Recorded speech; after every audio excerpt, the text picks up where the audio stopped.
सियासी होली के इस सफ़र में हम पहुंचे हैं नांदवेल, जहां हम मुलाकात करेंगे आरएलपी के पूर्व उम्मीदवार और आरएलपी के वर्तमान उम्मीदवार उदय लाल जी डांगी से। उदय लाल जी, सर प्रथम तो आपका चैनल पे बहुत बहुत स्वागत है और चैनल के माध्यम से दर्शकों को होली और रंग पंचमी की क्या बधाई देना चाहते हैं? सबसे पहले तो उदयपुर चैनल को बहुत बहुत धन्यवाद और सभी क्षेत्रवासियों को होली, धुलेंडी, रंगपंचमी का हार्दिक बधाई, शुभकामनाएं। मैं सभी क्षेत्रवासियों ने इस बार हमारे क्षेत्र में एक शांतिपूर्वक होली का जो होली मनाई, इसके लिए तहे दिल से सबका बहुत बहुत धन्यवाद जी। एक छोटी सी बात बताएं कि पूर्व में बीजेपी से आप चुनाव लड़े, उसके बाद बीजेपी ने आपको दरकिनार करके हिम्मत सिंह जी झाला साहब को टिकट दिया।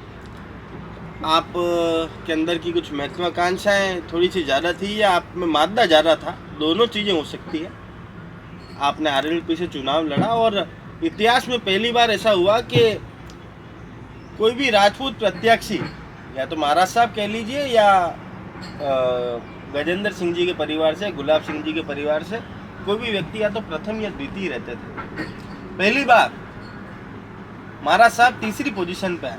इसका श्रेय अगर किसी को दिया जाता है तो वो आपको दिया जाता है। देखो, श्रेय तो वल्लभनगर की जनता को देना चाहिए, जिन्होंने जिस वक्त मेरा जो भारतीय जनता पार्टी के उम्मीदवार के रूप में था वो टिकट कटा, उसके बाद वल्लभनगर की जनता ने जो जनादेश दिया, तो मैं तो सबसे पहले वल्लभनगर के वोटर्स और जनता को धन्यवाद देता हूँ कि उन्होंने मुझे इस काबिल समझा जी।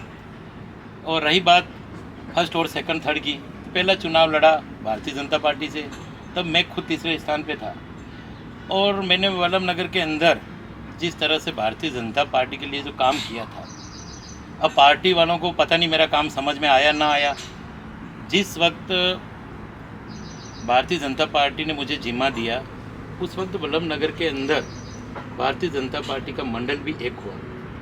तो मैंने एक टेबल पे बैठ के रूपरेखा बनाई, कार्यकर्ताओं के साथ बैठ के मंडल भी बनाए और मंडल बनाने के बाद जो 3 पंचायत समितियाँ हैं, एक पंचायत समिति नई बनी है और कांग्रेस के विधायक गजेंद्र सिंह जी, स्वर्गीय गजेंद्र सिंह जी से सक्ताव साहब के टाइम बनी, उसमें भी और पुराबड़ दोनों जगह पूर्ण बहुमत के साथ भारतीय जनता पार्टी के प्रधान बिठाए और 7 में से 5 जिला परिषद सदस्य जिताए।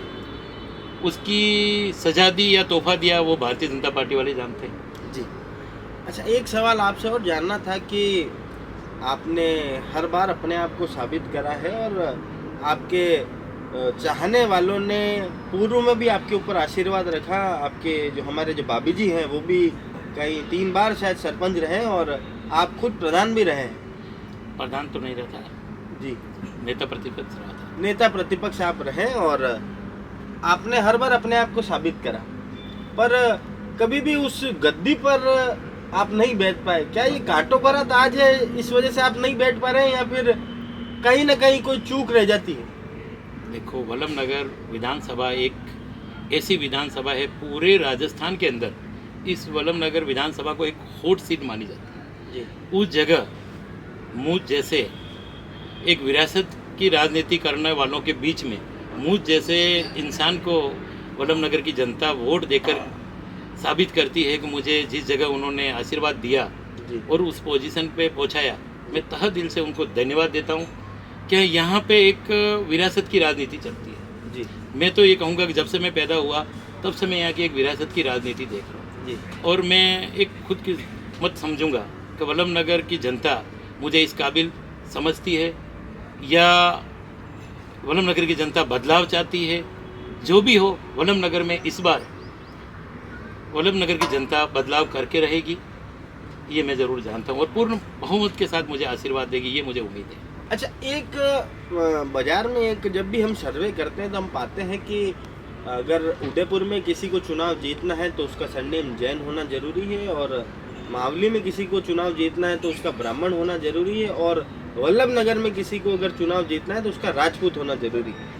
आपने इन चीज़ों का खंडन करा और आप द्वितीय पोजीशन पे है, हालांकि प्रथम पोजीशन आप ना पा पाए क्योंकि बाजार का एक जड़ा ये भी कहता है कि प्रीति जी के साथ गजेंद्र जी की सांत्वना थी, क्योंकि राजीव गांधी जी भी ऐतिहासिक मतों से, इतने ऐतिहासिक मतों से तो जवाहरलाल नेहरू भी चुनाव नहीं जीते जितने ऐतिहासिक मतों से राजीव गांधी चुनाव जीते।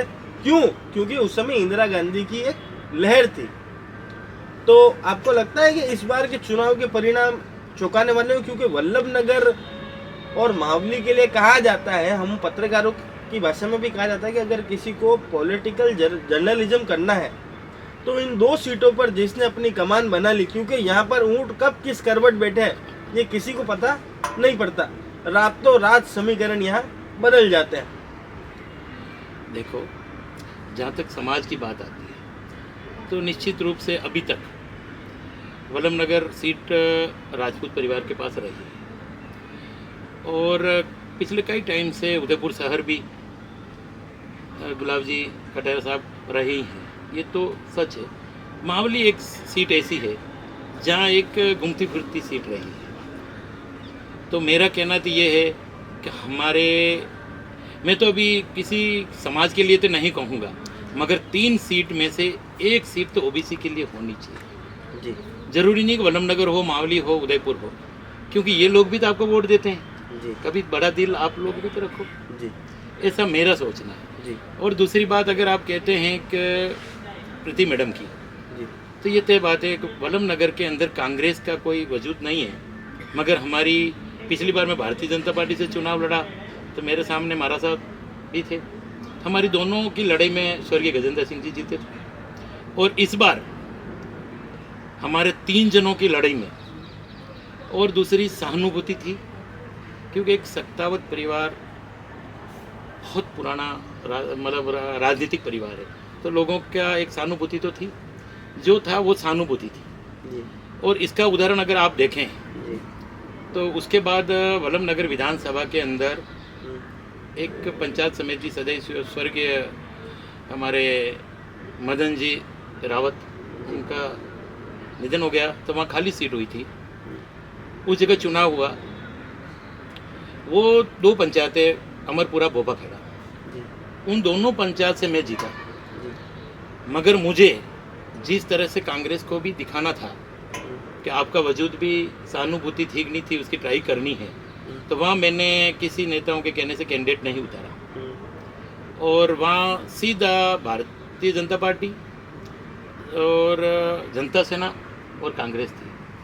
तो मौजूदा विधायक जो इतने बहुमत के साथ जीते थे वोटों से, वहाँ कांग्रेस की जमानत जब्त हुई जी। अभी पिछले 5-6 महीनों पहले की बात है, तो आप निश्चित रूप से अंदाज लगा सकते हैं कि वो जीत एक सहानुभूति की जीत है।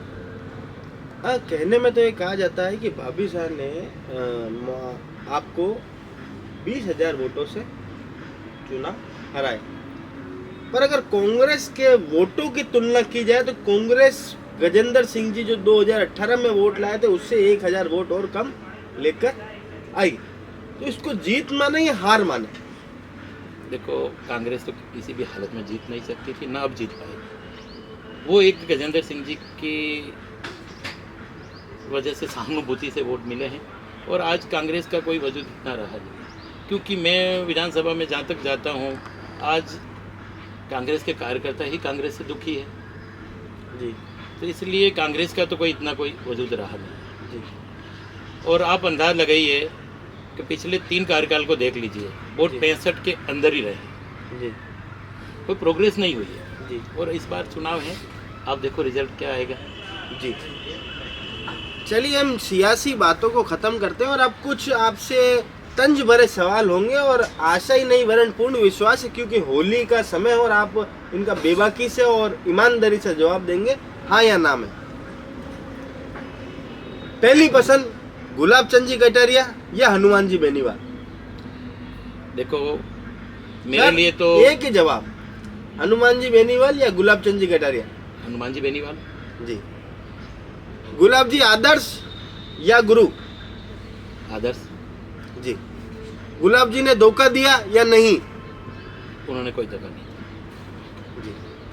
आप वल्लभ नगर से वो पहले व्यक्ति थे जो गुलाब जी के, वल्लभ नगर पूरे क्षेत्र से आप पहले ऐसे व्यक्ति थे जो गुलाब जी को धन्यवाद देने के लिए और उनके सम्मान में आप असम भी गए, ये आपका उनके प्रति गुरु दक्षिणा थी या फिर कोई निजी स्वार्थ? देखो, न तो कोई निजी स्वार्थ है, मगर हमें बड़ी खुशी है, बड़ा गर्व है कि हमारे मेवाड़ से एक बहुत बड़ा पद, जिसको राज्यपाल का पद मिलना कोई एक आसान बात नहीं है। जी हमें तो खुशी है कि भाई हमारे यहाँ के कदावर नेता को एक राज्यपाल बनाया। तो मैं उसके जो शपथ ग्रहण समारोह में मुझे भी मैं वहाँ सबके साथ एक उनके शपथ ग्रहण में जाने में अवसर मिला। जी तो ये मैं अपने आप को बहुत खुश हूँ। जी और मेरी वल्लभ नगर से कोई और गया नहीं गया, जी अब वो जाए नहीं जाए, वो किस लिए नहीं गए। बाकी मैं तो एक राज्यपाल, जो हमारे यहाँ के कदावर नेता राज्यपाल बने, तो मैं उनके लिए गया। शायद अब आप आरएलपी से जुड़ चुके हो और आपकी अब उनसे कोई महत्वाकांक्षा नहीं रही और आपको अब आप अपना वजूद खुद कायम कर चुके हैं। अपनी पार्टी का वजूद आपने खुद ने वल्लभ नगर क्षेत्र में कायम कर लिया है। कुछ लोगों को लगता था कि गुलाब जी सक्रिय राजनीति में रहेंगे तो उनका टिकट वापस उन्हें मिलेगा गुलाब जी की वजह से, पर अब गुलाब जी सक्रिय राजनीति से चले गए हैं तो हर व्यक्ति के मन में भाई साहब बनने की लालसा है, तो उनकी महत्वाकांक्षा कहीं ना कहीं आड़े आ रही होगी, इसलिए वल्लभ नगर से शायद कोई गया ना हो वहाँ, ये भी वजह हो सकती है। देखो, सब अपने अपने विचार, मेरे को तो अच्छा लगा, कभी मुझे जाना चाहिए। जी और दूसरी बात, गुलाब जी भाई साहब जो यहाँ थे, तो मुझे कोई यूँ नहीं था कि गुलाब जी भाई साहब है तो मुझे बीजेपी से टिकट मिल जाएगा, क्योंकि मेरे पास पहले से ही राष्ट्रीय लोकतांत्रिक पार्टी के संभाग प्रभारी का जिम्मा है जी और मैं इस संभाग में लगातार दौरे कर रहा हूँ। तो मैं तो मेरी पार्टी के लिए दौड़ रहा हूँ। जी ठीक है, मेरे साथ जो काम किया, मेरे साथ कार्यकर्ताओं ने, उनसे मिलना जुलना तो हो ही जाता है, बाकी मैं तो एक संभाग लेवल का काम करना मुझे। जी अंतिम और आखिरी सवाल आपसे पूछ के अपनी बात को विराम देंगे। क्या अगर आरएलपी इस चुनाव में 20 सीटें से कम लाती और ऐसी कोई परिस्थिति बनती है कि आरएलपी की भूमिका अहम हो जाती है, तो आरएलपी कांग्रेस का साथ देगी या बीजेपी का? स्पष्ट शब्दों में सिर्फ हाँ या ना में जवाब दे, कांग्रेस या बीजेपी? देखो, समर्थन देना या न देना, हम किसी को समर्थन क्यों दें? हमारे पास 20 सीटें आएगी तो हम रणनीतिकार होंगे। हम तो चाहेंगे कि वो लोग हमसे मिले, क्योंकि आप अब अभी देख सकते हैं, आप महाराष्ट्र के अंदर जी जिनके पास 43 सीटें हैं, 43 सीट वाला मुख्यमंत्री है। और हम तो चाहते हैं कि राजस्थान के अंदर कोई किसान का बेटा मुख्यमंत्री बने। जी तो हम तो ये करते हैं कि ये पार्टी हमारा समर्थन करे। जी चलिए, बड़ी बेबाक अंदाज में उदय लाल जी ने अपना जवाब दिया।